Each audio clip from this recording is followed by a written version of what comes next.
반갑습니다, 여러분. 오늘은 마태복음 26장입니다.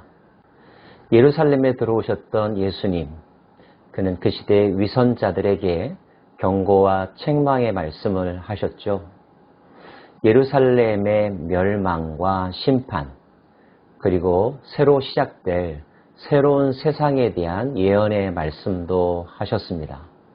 26장에서부터는 예수님께서 직접적으로 당하신 고난에 관한 이야기가 자세하게 기록되어 있습니다. 예수님은 여러 차례 잡히시고 고난당하시고 죽임당하실 것이라고 말씀하셨었는데요. 그 예언이 실행될 순간이 다가왔음을 다시 한번 말씀하시죠. 예수께서 이 말씀을 다 마치시고 제자들에게 이르시되 너희가 아는 바와 같이 이틀이 지나면 유월절이라 인자가 십자가에 못 박히기 위하여 팔리리라 하시더라. 그리고 베다니 문둥병자 시몬의 집에서 한 여인이 향유 옥합을 깨뜨려 예수님의 머리에 부은 그 행위를 자신의 장례를 준비하는 것이라고 말씀하셨습니다. 드디어 유월절 절기가 시작되죠. 예수님은 예루살렘 성 안의 한 집에서 제자들과 생애 마지막 유월절 식사의 시간을 가지십니다. 요한복음에는 이 자리에서 예수께서 제자들의 발을 씻기신 장면도 설명해주고 있는데요. 식사 도중에 주님께서는 자신의 죽음과 관련된 매우 중요한 설명을 하시죠. 그들이 먹을 때에 예수께서 떡을 가지사 축복하시고 떼어 제자들에게 주시며 이르시되 받아서 먹으라 이것은 내 몸이니라 하시고 또 잔을 가지사 감사기도 하시고 그들에게 주시며 이르시되 너희가 다 이것을 마시라. 이것은 죄사함을 얻게 하려고 많은 사람을 위하여 흘리는 바 나의 피 곧 언약의 피니라. 떡과 포도주를 나누어 주시면서 이것이 너희를 위한 나의 희생이며 죄사함을 얻기 위하여 흘리는 피, 언약의 피라고 말씀하셨습니다. 예수님은 앞으로 당할 자신의 죽음이 단지 한 개인의 죽음이 아니라 온 인류의 구원을 위한 하나님의 계획이었으며 희생의 제물로서의 죽음이라는 사실, 그를 통하여 모든 인류의 죄가 죄사함을 얻게 되고 다시 하나님의 언약 백성으로 돌아올 수 있는 기회가 주어지는 것임을 설명하고 계신 것입니다. 주님은 이렇게 반복하여 자신의 죽음과 관련된 말씀을 하시지만 제자들은 여전히 그 죽음의 의미를 그리고 그 일이 실제로 닥칠 것인지에 대해서조차 믿지 못하는 모습을 보여주는 것을 알 수가 있습니다. 베드로의 모습이 대표적이죠. 그리고 예수님의 죽음에 깊이 관여했던 유다가 마치 아무 일도 아닌 것처럼 나 몰라라 행동하는 모습은 보는 이들의 마음을 분노케 하기도 합니다. 그때 유다에게 하신 예수님의 말씀도 우리가 마음에 담아둘 말씀인데요. 대답하여 이르시되 나와 함께 그릇에 손을 넣는 그가 나를 팔리라.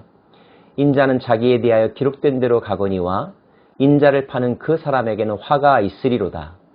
그 사람은 차라리 태어나지 아니하였더라면 제게 좋을 뻔하였느니라.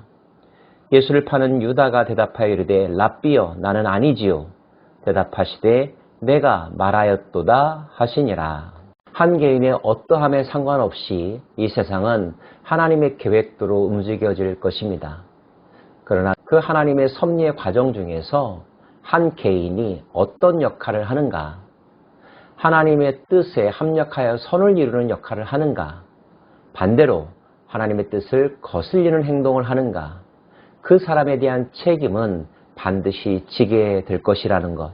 무엇인가가 결정되어지는 중요한 순간에 우리가 무엇을 선택해야 하는지 고민하고 신중해야 될 이유가 있다는 사실을 마음속에 새길 수 있기 원합니다.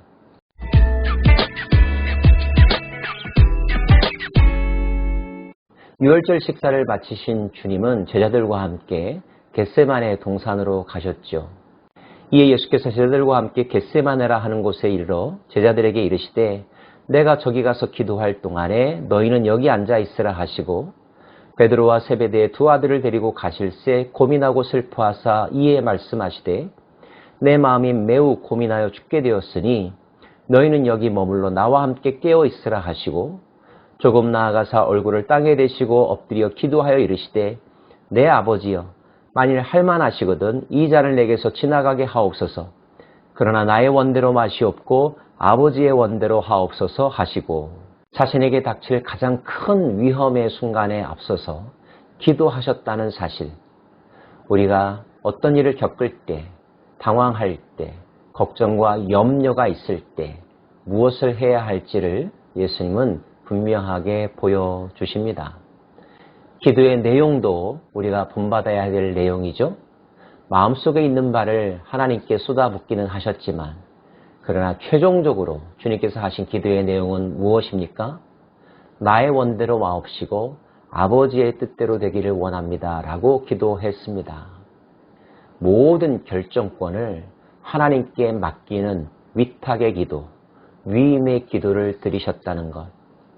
우리가 하나님 앞에 간절하게 부르짖을 수 있고 찾고 두드릴 수 있지만 그러나 그 일의 최종적인 결정권자, 그 일을 이루시는 분은 내가 아니라 나의 고집이 아니라 나의 간절함이 아니라 하나님의 절대 주권에 있다는 사실. 이 사실을 우리는 잊지 말아야 할 것이고요. 그 하나님의 절대 주권을 받아들이는 나의 태도가 더 중요하다는 것. 이 또한 기억할 수 있기를 원합니다. 결국 주님은 대제사장들과 백성의 장로들이 보낸 군인들에 의하여 체포당하셨습니다.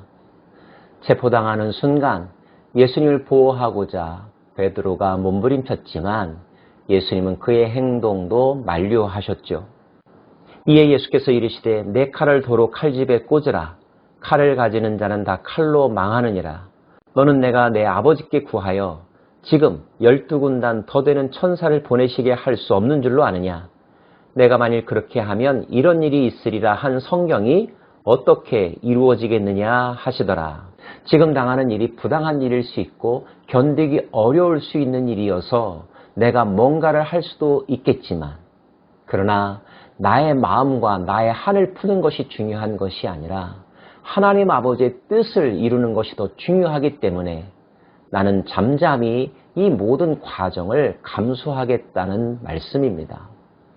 가장 결정적인 순간에 침묵할 수 있는 힘, 모든 현실을 받아들일 수 있는 힘, 이것이 진정한 영성이며 기도의 힘이며 하나님을 사랑하는 자의 선택일 것입니다.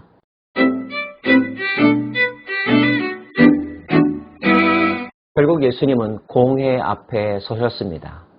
대제사장으로부터 직접 신문을 받으시죠. 이제껏 많은 사람들 앞에서 설교도 하시고 자기 자신에 대하여서 말씀하신 적이 있지만 공회라고 하는 공적인 장소 앞에서 대제사장과의 신문을 통하여서 하시는 이 말씀은 단지 제자들에게 하시는 말씀이 아니라 자기를 따른 이들에게만 하신 말씀이 아니라 종교적, 사회적, 법적인 효력을 갖는다는 점에서 또 다른 의미로 매우 중요하다고 할 수 있는데 이 중요한 순간에 예수님께서 하신 말씀의 핵심이 무엇일까요? 대제사장이 이르되 내가 너로 살아계신 하나님께 맹세하게 하노니 내가 하나님의 아들 그리스도인지 우리에게 말하라. 예수께서 이르시되 내가 말하였느니라.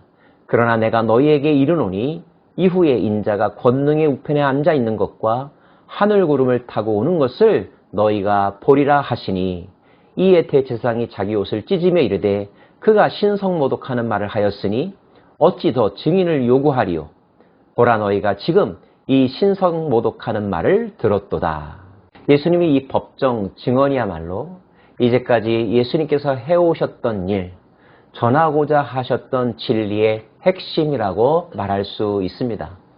그리고 바로 이 법정 진술 때문에 예수님은 재판받으시고 결국 죽임당하시게 되죠. 그렇다면 목숨 걸고 하신 이 진술, 내가 하나님의 아들이요, 내가 그리스도라고 하는 이 진술을 다시 한번 우리는 마음속에 깊이 새겨야 하지 않을까요? 우리는 하나님의 아들이란 어떤 자일까?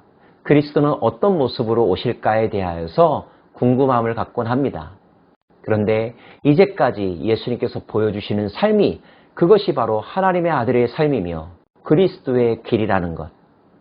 일반적인 사람들의 예상과는 다른 모습을 보여주셨죠. 실망스러우신가요? 그 실망을 뛰어넘어서 우리가 도달해야 될 진리의 깨달음이 있습니다. 진정한 하나님의 아들, 진정한 그리스도의 삶은 어떠해야 하는가? 분명 세상 사람들이 생각하는 성공의 길과는 다르며 자기의 소원 성취를 이루기 위하여 찾는 신들의 모습과도 다른 모습을 예수님은 보여주셨고 그 길이 바로 하나님의 길이라고 말씀하셨습니다. 여기서 우리는 기독교가 어떻게 다른 종교와 다른가를 다시 한번 깨달을 수 있죠. 사랑하는 여러분, 하나님의 아들이 인간에 의하여 죽임당하십니다. 그리고 그렇게 되신 이유는 많은 사람들을 구원하기 위하여라고 말씀하셨습니다. 하나님이신 그분이 인간을 살리기 위하여 죽음을 짊어지신 것, 이것이 복음이요 예수님의 파워입니다. 그 예수님을 알고 있다는 사실, 그 예수님을 우리가 사랑하고 믿고 있다는 사실, 얼마나 큰 복인지 모르겠습니다. 그 복을 마음껏 누리실 수 있기를 원하고요. 그 예수님의 길을 따라가기를 다짐하고 실제로 그렇게 살아가는 저와 여러분 되기를 간절히 소망합니다. 기도하겠습니다.